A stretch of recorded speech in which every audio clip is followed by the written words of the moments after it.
అపోస్తలుల కార్యముల గ్రంథము 14వ అధ్యాయము 7, 8, 9, 10 వచనములు చదువుకుందాము. లుస్త్రలో బలహీన పాదం ఒకడుండెను. అతను పుట్టినది మొదలుకొని కుంటివాడై ఎన్నడనూ నడవలేక కూర్చుండి ఉండువాడు. అతడు పౌలు మాట్లాడుట వినెను. పౌలు అతని వైపు తేరి చూచి స్వస్థత పొందుటకు అతనికి విశ్వాసమును గ్రహించి, నీ పాదములు మోపి సరిగా నిలువమని బిగ్గరగా చెప్పినప్పుడు అతడు గంతులు వేసి నడువసాగెను. మనము చదువుకున్న వాక్య భాగములో ఒక వ్యక్తి కనబడుతున్నాడు. అతని పేరు ఇక్కడ వ్రాయబడలేదు. అతను ఏ ఊర్లో ఉన్నాడో ఆ ఊరిని గూర్చి తెలియచేశారు, కానీ ఆ వ్యక్తి యొక్క పేరు ఇక్కడ లేదు. అతడు ఎటువంటి వాడుగా ఉన్నాడు అంటే బలహీన పాదములు గలవాడిగా ఉన్నాడట. అయితే ఇంకా ఏం రాశారు? పుట్టింది మొదలుకొని కుంటివాడుగానే ఉన్నాడు, ఎన్నడూ నడవలేక కూర్చొని ఉండేవాడు. అదే పట్టణమునకు ఎవరు వచ్చారు అంటే పౌలు భక్తుడు వచ్చారు. వచ్చిన భక్తుడే దేవుని యొక్క వాక్యమును బోధిస్తూ ఉన్నారు. వాక్యములు ఏముంది? అతడు పౌలు మాట్లాడుట వినెను. అంటే పౌలు గారే మాట్లాడుతున్నారు. ఆయన పట్టణానికి వచ్చారు, ఆయన వాక్యం చెబుతూ ఉన్నారు, ఆ స్థలములో ఇతను ఉన్నాడు, ఆయన మాటలు వింటున్నాడన్నమాట. అందుకే ఒక్క మాటలో తేల్చారు. ఏమని? అతడు పౌలు మాట్లాడుట వినెను. ప్రియ విశ్వాసులారా, గొప్ప సంగతి. పౌలు గారే మాట్లాడుతున్నారు. ఆయన ఏం మాట్లాడుతున్నారు? దేవుని గురించి మాట్లాడుతున్నారు. దేవుని మాటలు ఆయన మాట్లాడుతున్నారు. ఈ వ్యక్తి ఆ మాటలు వింటూ ఉన్నాడు. అలాగూ వింటూ ఉండగా పౌలు గారే అతన్ని బాగా చూచారట. వాక్యములేముంది? పౌలు అతని వైపు తేరి చూచి, మరి తేరు చూచినప్పుడు అతని ముఖములో ఏం కనబడింది? స్వస్థత పొందుటకు అతనికి విశ్వాసము ఉన్నది అని ఆయన అర్థం చేసుకున్నారు. ఈ పౌలు భక్తునికి అతని ముఖములో ఏం కనబడుతుంది? అతనిలో విశ్వాసముంది. స్వస్థత పొందుటకు అతనికి విశ్వాసము ఉన్నది అని ఆయన గ్రహించారు. అలాగూ గ్రహించి ఏమంటున్నారు? నీ పాదములు మోపి సరిగా నిలువమని బిగ్గరగా చెప్పినప్పుడు అతను గంతులు వేసి నడవసాగెను. చాలా గొప్ప సంగతి. ప్రియ విశ్వాసులారా, పుట్టింది మొదలుకొని కుంటివాడుగా ఉన్న ఈ వ్యక్తి ఈ రోజున గంతులు వేస్తున్నాడు, నడుస్తూ ఉన్నాడు. కారణమేమిటి? తాను తన పట్టణములోనికి పౌలు గారు వచ్చినప్పుడు ఆయన వాక్యం వినడానికి ఎందరో వస్తే తాను కూడా పౌలు గారి దగ్గరకు వచ్చాడు, ఆ కూటమునకు వచ్చాడు, ఆ కూటంలో తాను కూడా ఉన్నాడు. వాక్యము చెబుతూ ఉండగా తాను కూడా వాక్యము వింటున్నాడు. వాక్యం వింటూ వింటూ తాను విశ్వాసమును బాగా లోపల పెంచుకున్నాడు. ఎంతగా తాను వాక్యములో మునిగిపోయాడంటే, ఎంతగా తాను వాక్యములో లీనమైపోయాడు అంటే, నేను కుంటివాడను, పుట్టింది మొదలుకొని కుంటివాడిగా ఉన్నాను, లేవలేనివాడిగా ఉన్నాను, బలహీనముగా ఉన్నాను, నా బ్రతికింతేనేమో అన్నీ మర్చిపోయాడు. అన్నీ మర్చిపోయి ఆయన మాటలు వింటూ వింటూ విశ్వాసము లోపల పెంచి వేసుకున్నాడు. ఆ వాక్యం వల్ల విశ్వాసం పెరిగిపోయింది ఆయనకు. అందుకే ఏక కన్నార్పకుండా అలాగే వాక్యం వింటున్నాడట. చూచారా ఎంత గొప్ప సంగతో. కనుక అతడు పౌలు మాట్లాడుట వినెను. పౌలు అతను తేరు చూచి స్వస్థత పొందులకు అతనికి విశ్వాసం ఉండని గ్రహించి, కనుక పౌలు గారు ఈ వ్యక్తిని చూచినప్పుడు బాగా చూస్తూ ఉంటే అతనిలో విశ్వాసం ఎంత ఉందో పౌలు గారికి అర్థమైపోయింది. అవును ప్రియ విశ్వాసులారా, కొందరి విశ్వాసమే చాలా బాగా ఉంటుంది. కనుక మీ యొక్క మాటలు మీ విశ్వాసం చూపిస్తాయి, మీ యొక్క పరిచర్య మీ విశ్వాసము చూపిస్తూ ఉంటుంది, మీ యొక్క ఆసక్తి మీ విశ్వాసం చూపిస్తూ ఉంటుంది.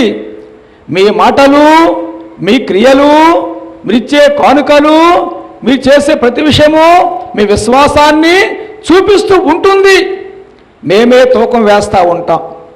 ఏం వేస్తాం చెప్పండి? ఆ తూకం వేస్తాం. ఎవరు ఎంత విశ్వాసం కలిగిన వారు, అలాగే కష్టాలు మీరు ఎంత నిబ్బరముగా ఉన్నారో గమనిస్తాము. వీరికే చాలా విశ్వాసము. అందుకే ఇన్ని కష్టాలు వచ్చినా కానీ ఏ మాత్రము రవ్వంతైనా జంకకుండా ఉన్నారు కదా అని మేమే సంతోషిస్తాం. కాబట్టి ప్రియ విశ్వాసులారా, విశ్వాసమే చాలా ప్రాముఖ్యమైంది. విశ్వాసము మనము వృద్ధిపరుచుకోవాలి. మరి దేవుని యొక్క వాక్యం వింటూ విశ్వాసమును బాగుగా వృద్ధిపరుచుకున్నారు.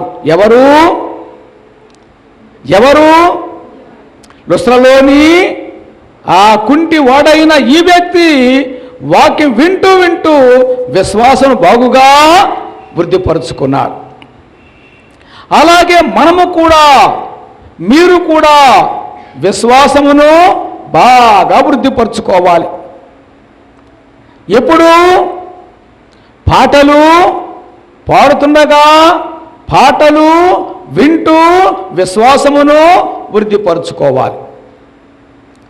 అలాగే ప్రార్థన చేస్తున్నప్పుడు ప్రార్థన లేఖీవించి ఆ ప్రార్థనలో విశ్వాసమును వృద్ధిపరుచుకోవాలి. అలాగే వాక్యం చెబుతున్నప్పుడు వాక్యం వింటూ మీ విశ్వాసమును వృద్ధిపరుచుకోవాలి. అలాగే ధ్యానం చేస్తున్నప్పుడు ధ్యానం చేస్తూ ఆ ధ్యానం విశ్వాసము వృద్ధిపరుచుకోవాలి. కనుక ప్రియ విశ్వాసులారా, ప్రతి కార్యక్రమంలో కూడా, ప్రతి విషయంలో కూడా మీకు విశ్వాసమును వృద్ధిపరుచుకోవాలి. అది చాలా చాలా ప్రాముఖ్యము. ఎప్పుడైతే విశ్వాసం మీలో వృద్ధి పొందిందో, విశ్వాసం మీలో సంపూర్ణముగా ఉన్నదో, అప్పుడు మీ యొక్క ప్రతి సమస్య చాలా సులువుగా పరిష్కారం అయిపోద్ది. విశ్వాసము ద్వారానే మనము దేనైనా జయించగలము. కాబట్టి అందుకే విశ్వాసం మనము ఎంతైనా సంపాదించుకోవాలి. అయ్యగారు ఏం రాశారు?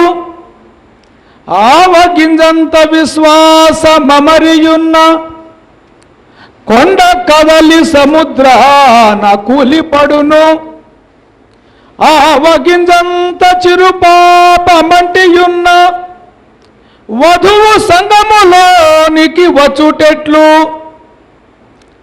ఆవగింజంత విశ్వాసము అమరాలే కాని ఆవగింజంత విశ్వాసమమరియున్న కొండ కదలి సముద్రాన కూలిపడును.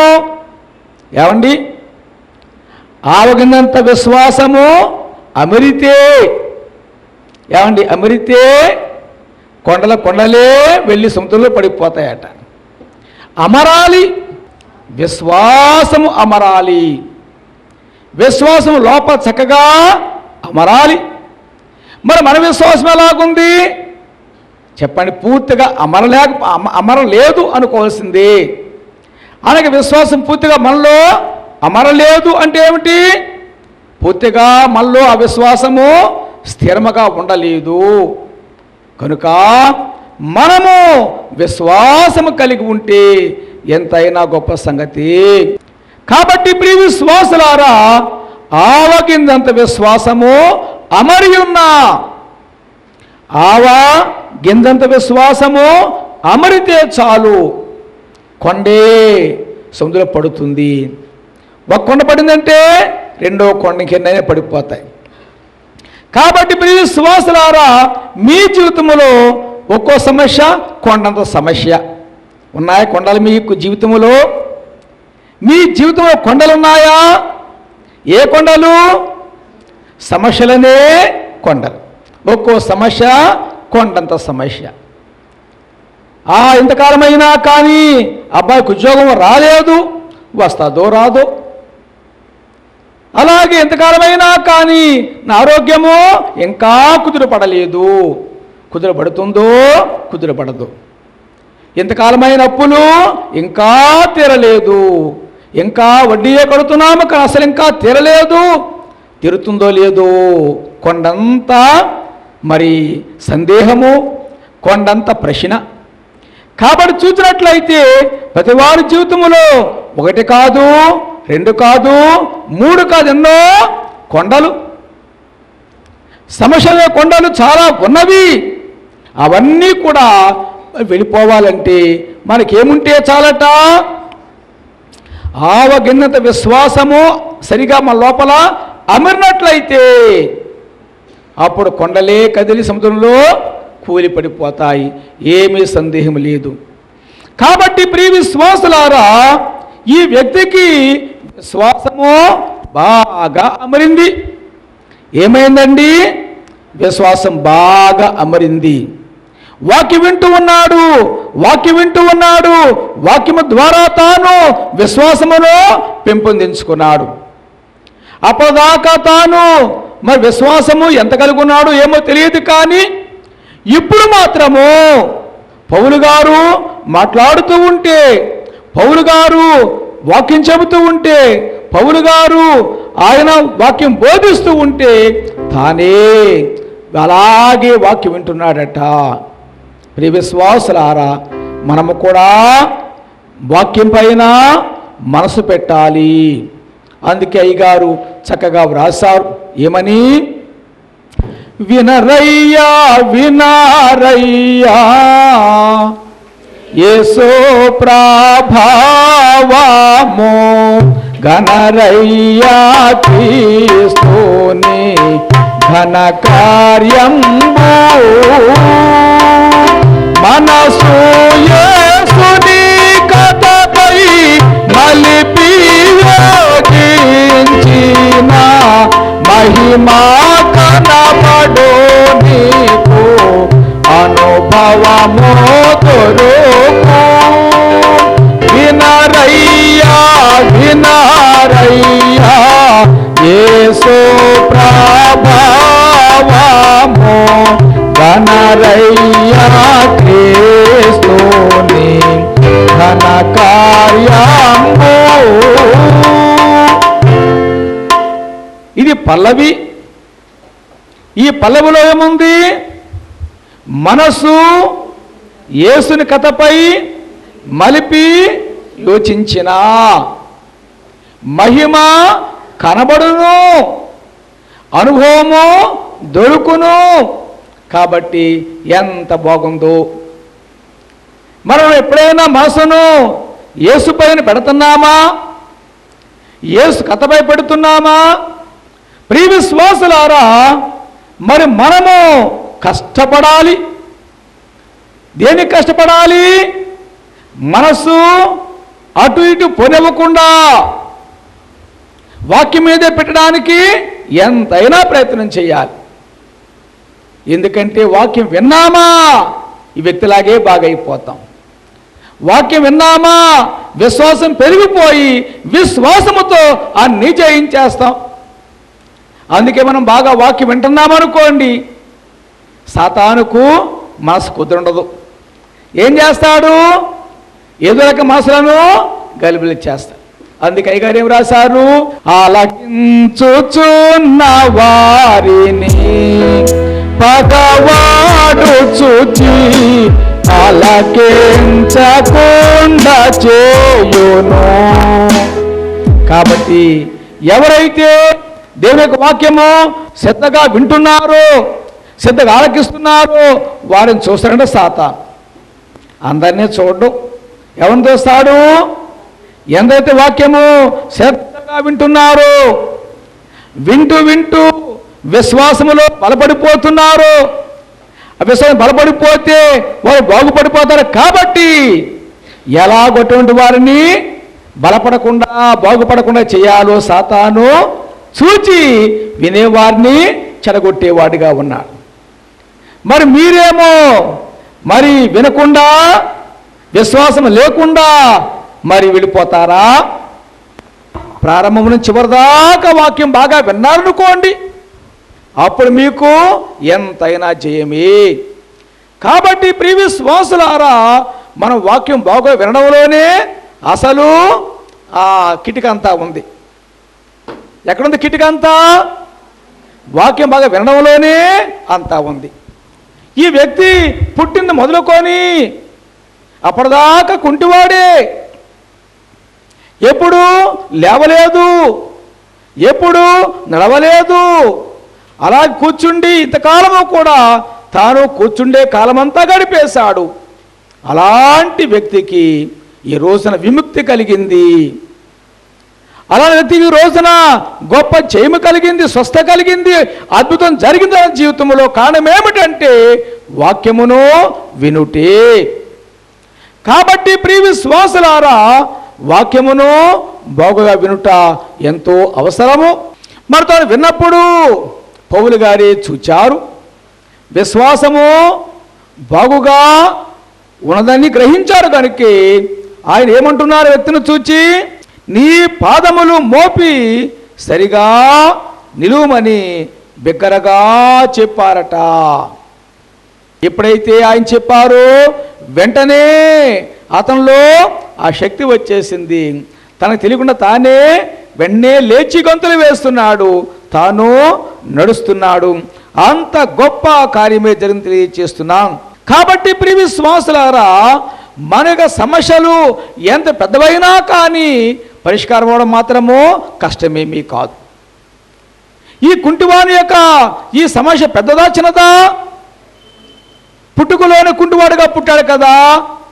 మధ్యలో వస్తే డాక్టర్ బాగు చేయొచ్చేమో, కానీ సాధారణంగా ఏదైనా వ్యాధి ఏదైనా లోపము కానీ పుట్టుకలో వస్తే అది పరిహారం చేయగలరా డాక్టర్స్ అయిన వారు?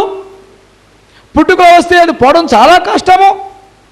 కనుక ఇతని యొక్క ఈ కుంటితనం అనేది పుట్టుకలోనే వచ్చేసింది. కాబట్టి అది ఎవ్వరూ పరిష్కారం చేయలేరు. మరి యేసుక్రీస్తు ప్రభువుకి సాధ్యము. ప్రభుకు మాత్రమే కాదు, కానీ ఆయన యొక్క నామం ప్రకటించే వారికి అది సాధ్యము. అందుకే ప్రభు చెబుతున్నా చూడండి, యోహాను సువార్త 14వ అధ్యాయము 12వ వచనము, నేను తండ్రి యొద్దకు వెళ్ళుచున్నాను గనుక నేను చేయు క్రియలు నన్ను విశ్వాసించు వాడును చెయ్యును. ఆ తర్వాత ఏమంటున్నారు? వారికి మరి గొప్పవియు అదో చేయనని ఆ ప్రభు చెబుతున్నారు. ఎవరైతే నన్ను విశ్వాసం ఉంచుతారో, ఎవరైతే నన్ను విశ్వాసం కలిగి ఉంటారో వారు ఏం చేస్తారు? నావలే వారి అద్భుతాలు చేస్తారు, నావలే చేస్తారు. అంతేకాదు వారికంటే గొప్పవి కూడా చేస్తారు. ఈ విశ్వాసులారా, యేసుక్రీస్తు మనకి ఈ గొప్ప భాగ్యం ఇచ్చారు. ఎవరైతే ఆయన విశ్వాసం కలిగి ఉంటారో వారు యేసు ఏం చేశారో అవన్నీ చేసేస్తారట. అంత మాత్రమే కాదు, కానీ వాటికంటే మరి గొప్పవి అతడు చేయి. కనుక యేసుక్రీస్తు ప్రభు ఎంత గొప్ప ప్రేమ చూసారా? యేసుక్రీస్తు ప్రభు ఎంత ప్రేమ చూపిస్తున్నారో, గొప్ప కోరిక కలిగి ఉన్నారు. ఏమిటా కోరిక? నాయన విశ్వాసం ఉంచితే నాలాగా అన్ని కార్యాలు చేస్తారు. అంతేకాదు, కానీ ఇంక గొప్పవి కూడా. యేసుక్రీస్తు ప్రభు మనకు ఎంత గొప్ప అవకాశం ఇచ్చేశారు. విశ్వాసం ఉంటే చాలు, నేనేం చేస్తానో అవన్నీ చేసేస్తారు. రెండవది ఏమిటంటే వాటిని గొప్పవి కూడా చేస్తారు. కనుక యేసు ప్రభు మనకి అంత అవకాశం ఇచ్చారు. లోకంలో ఒక మాట ఏమిటి? తండ్రిని మించిన కొడుకు అనే మాట ఉందా? చరిత్రలో కొంతమంది ఎలాగున్నారు? తండ్రిని మించిన కొడుకులుగా ఎలాగైతే ఉన్నారు, అలాగే మనము కూడా విశ్వాసం కలిగి ఉంటే ఆ ప్రభువులాగే చేయగలమట. అందుకని గొప్పవి కూడా చేసేస్తామట. ప్రియ విశ్వాసులారా, యేసు ప్రభు కోరిక అది. మరి మన యొక్క విశ్వాసముతో మనం కార్యాలు చేసే వారంగా ఉన్నామా? మరి విశ్వాసం మీలో అమరిందా అంటే మరి అమృద్దు, కానీ మీరేం చేయడం లేదు, విశ్వాసమును అమర్చుకోవడం లేదు. విశ్వాసమును అమర్చుకోవడం లేదు. విశ్వాసము మీలో స్థిరముగా మీరే ఉంచుకోలేకపోతున్నారు. అదే గొప్ప లోటని మీకు తెలియజేస్తున్నాం. కాబట్టి ప్రియ విశ్వాసులారా, వాక్యం బాగుగా వింటే మనకు అన్ని సుగుణములు అబ్బుతాయి. వాక్యం బాగా విన్నామనుకోండి, వాక్యం బాగా చదువుకుంటున్నామనుకోండి, అన్ని సుగుణాలు మనకు వాక్యం ద్వారా వచ్చేస్తాయి. వాక్యమే అంత శక్తివంతమైంది. వాక్యమనే శ్రద్ధగా చదవాలి. నా దేవుడు నా కొరకు గ్రంథములో ఏం వ్రాయించారు అని చదవాలి. వింటారా? బైబిల్ అంతా ఎవరు రాయించారు? బైబిల్ అంతా ఎవరు రాయించారు? దేవుడే వ్రాయించారు, పరిశుద్ధాత్మ రాయించారు. కాబట్టి ఎక్కడ వాక్యం చదివినా కానీ అది మీ కొరకే వ్రాయించారు, నా కొరకే వ్రాయించారు. కాబట్టి ఆ వ్యక్తి పౌలు గారి యొక్క మాటలు వింటూ ఉన్నాడట. వినే పనే కానీ మరో పని తన దగ్గర లేదు. వినే పనే కానీ మరో పని లేదు తన దగ్గర. ఎంతమంది వచ్చారు, ఎవరు వచ్చారు, ఎవరెప్పుడు వచ్చారు, ఎక్కడ కూర్చున్నారు, ఎంతమంది ఉన్నారు, ఆ పని పెట్టుకున్నాడా? వింటూనే ఉన్నాడు. విశ్వాసం లోపల పెరిగిపోయింది. అది పౌలు గారు చూచారు కనుక వెంటనే బిగ్గరగా చెప్పారు, నీ పాదం మోపి సరిగా నిలబడు అని చెప్పన్నప్పుడు వెంటనే లోపల విశ్వాసం ఉంది కాబట్టి, విశ్వాసమే లోపల బాగా పనిచేస్తుంది కాబట్టి మరలా మరో తలంపు లేకుండా లేచిపోయాడు. అంతేకాని విశ్వాసం సరిగా లేకపోతే ఆయన చెప్పినా కానీ నేను కుంటోను కదా, ఇలా లేవగలని చెప్పేసి అనుకోను, ప్రయత్నం చేయకపోను. కానీ ఇప్పుడు తాను తెలియకుండానే గబాల్ని లేచిపోయి గొంతులు వేస్తున్నట, గొంతులు వేస్తూ తాను నడుస్తున్నాడట. కాబట్టి ప్రియ విశ్వాసులారా, మన యొక్క సమస్యలు ఎంత పెద్దవైనా సరే, ఎటువంటివైనా సరే ప్రభు ఏం చేస్తారు? తప్పక పరిహారం చేస్తారు. కనుక ఇక్కడ ఉన్న గొప్ప సంగతి ఏమిటంటే, ఈ కుంటివాడే తన విశ్వాసంతో తానే గొప్ప స్వస్థత తెచ్చుకున్నాడు. అతను బాగా వినకపోతే, విశ్వాసం లేకపోతే అతను బాగుపడునా? చెప్పండి. మరి మీరు కూడా వాక్యం బాగా విని విశ్వాసం తెచ్చుకున్నారు అనుకోండి, తప్పక మేలు పొందుతారు. మరి బాగా వెళ్ళలేదనుకోండి, విశ్వాసం మీలో కలగలేదనుకోండి, మరి మీరు మేలు పొందగలరా? కాబట్టి మేలు పొందాలంటే ఎవరి దగ్గర ఉందా కిటికంతా? మీ దగ్గరే. మీరు మేలు పొందాలంటే వాక్యమే బాగుగా వినాలి. ఆ వాక్యమును బట్టి విశ్వాసమును మీలో పెంచుకోవాలి. ఆ విశ్వాసము ద్వారానే ఏ సమస్యను పరిష్కారం చేసుకోవాలి. కాబట్టి ఎంతో ఆసక్తిగా వచ్చారు, ఎంతో శ్రద్ధగా వస్తున్నారు. వస్తున్న వాళ్ళారా విశ్వాసమును బాగుగా పెంచుకోండి. అలాగూ పెంచుకున్నట్లయితే ఎంతో గొప్ప మరి కార్యమే ప్రభువు చేస్తారు. కనుక ప్రతి వారికి కూడా కావాల్సింది విశ్వాసమే. కనుక ఈ వ్యక్తి గంతులు వేస్తున్నట. ఏం చేస్తున్నాడు? గంతులు వేస్తున్నాడు. అయ్యగారు ఏం రాశారు? మనసు తీర బోధించుట మాది వంతు, మిగుల దృఢముగా నమ్ముట మీది వంతు, స్వస్థపరచుట మన క్రీస్తు ప్రభుని వంతు, కుదరగా వేతురు మీరొక కుప్పి గంతు. మనసు తీర బోధించుట మాది వంతు, అది మా వంతు. ఎవరి వంతు? దేవుని సేవకుల వంతేమిటంటే మనసు తీరా బోధించుట. ఆ వాక్యములో ఎంత సంగతి ఉందో అదంతా బయట తీసి బోధించుట మాది వంతు. ఏమంటే మీరు ఆ వాక్య భాగం చదివారనుకోండి, ఆ వాక్య భాగం చదివారనుకోండి, ఇన్ని విషయాలు మీరు గ్రహించగలరా? చెప్పండి. అపోస్తల కార్యముల గ్రంథములో 4వ అధ్యాయములో 7, 8, 9, 10 వచనాలు. ఈ 4 వచనాలు మీరు చదువుకున్నట్లయితే మీకు ఏమర్థమవుద్ది? ఆ వాక్యం నాయట, ఆ ఆయన గ్రహించారట, పిలిచారట, బాగైపోయారు. మరి మేమేం చేస్తున్నాము? ఇందులో ఎన్నో భావాలు మీకు చెబుతున్నాం. కాబట్టి మా పని ఏమిటంటే మనసు తీరా బోధించుట. మరి మీ పని ఏమిటి?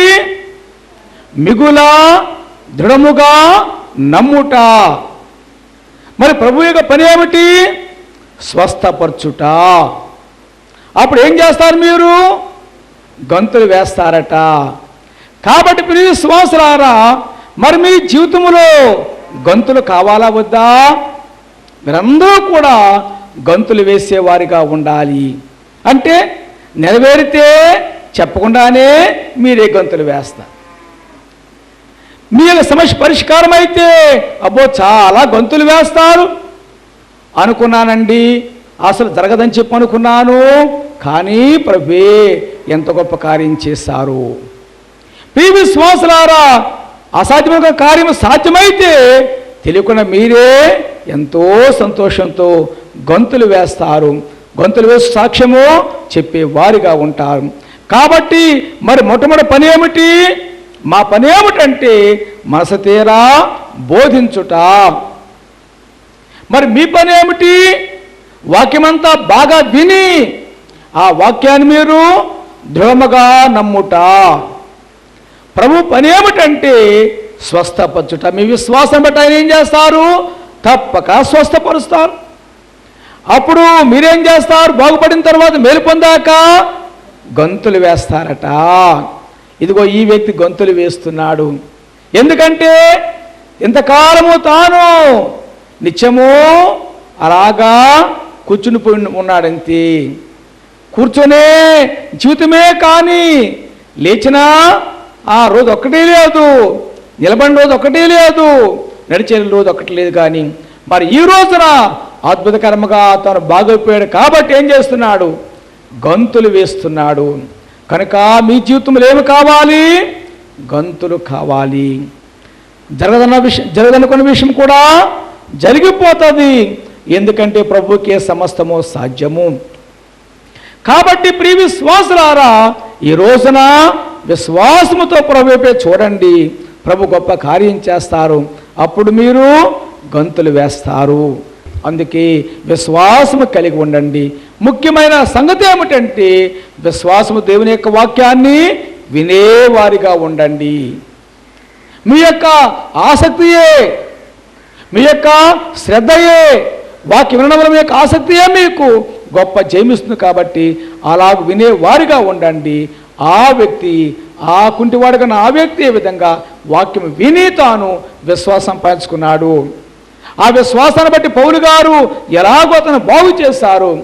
మనము కూడా విశ్వాసముతో వినే వారముగా ఉందాము, నేర్చుకునే వారముగా ఉండి ఆ విశ్వాసం ద్వారా మేలు పొంది మేఘము ఎక్కే వారుగా ఉండాలి. కాబట్టి భాగ్యం దయచేసి మహిమ పొందునుగాక.